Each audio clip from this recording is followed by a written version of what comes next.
I recently traveled to Louisville, Kentucky, where I did some research on the serial killer Beoria Simmons.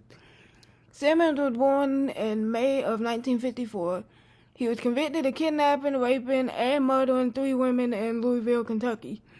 His 4th victim escaped and was able to identify him, which led to his arrest and confession. He was sentenced to death on May 13, 1985, but that sentence was changed to life in prison, where he currently resides. Simmons murdered 3 women, Robin Barnes, 15 on May 18, 1981, Shannon House, 29 on March 25, 1982, and Nancy Bettman, 39 on March 11, 1983. He dumped 2 of his victims in the Iroquois Park of Louisville. I checked out Iroquois Park while visiting Louisville. It was a sprawling park of woods and hills where a person could easily commit crimes or hide bodies. In the early 80s, it was probably even more secluded than it is today. On June 11, 1983, he abducted the then 16-year-old Katie Heaton from his bus stop in Louisville. He held her at gunpoint, then took her out to Iroquois Park, pulled her out of the car, took her into the woods to rape her, and then kill her. She stabbed him and made her escape. Then she went to the police. In the meantime, Simmons went to the hospital because of a stab wound.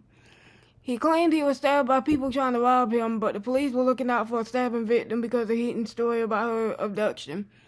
Simmons was arrested and confessed on tape to the crimes. The rest of the evidence was equally overwhelming. His gun matched the bullets in the victims. He claimed that he picked up the girls and had consensual sex with them, but when they demanded money, he shot them. But because of his actions towards the 4th victim, it was assumed that he did the same thing to the previous victims. Kay Barnes, the cousin of the 1st victim, Robin Barnes, stated this about the case. Robin, was raped, sodomized, and shot in the chest and once under the chin and out of the temple, said Barnes. Her left wrist was broke, I guess where she was trying to get out of the car and get away from him. It took 3 days to find her.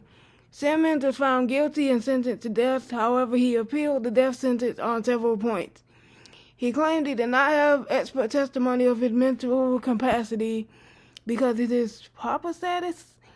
He also questioned whether the jury was stacked full of people who supported the death penalty, and he questioned why several jurors were released who were black because Simmons is black. He felt there was a racial bias and a death penalty bias. The prosecutors, fearing that Simmons would be able to get the case overturned in court, made a deal with him.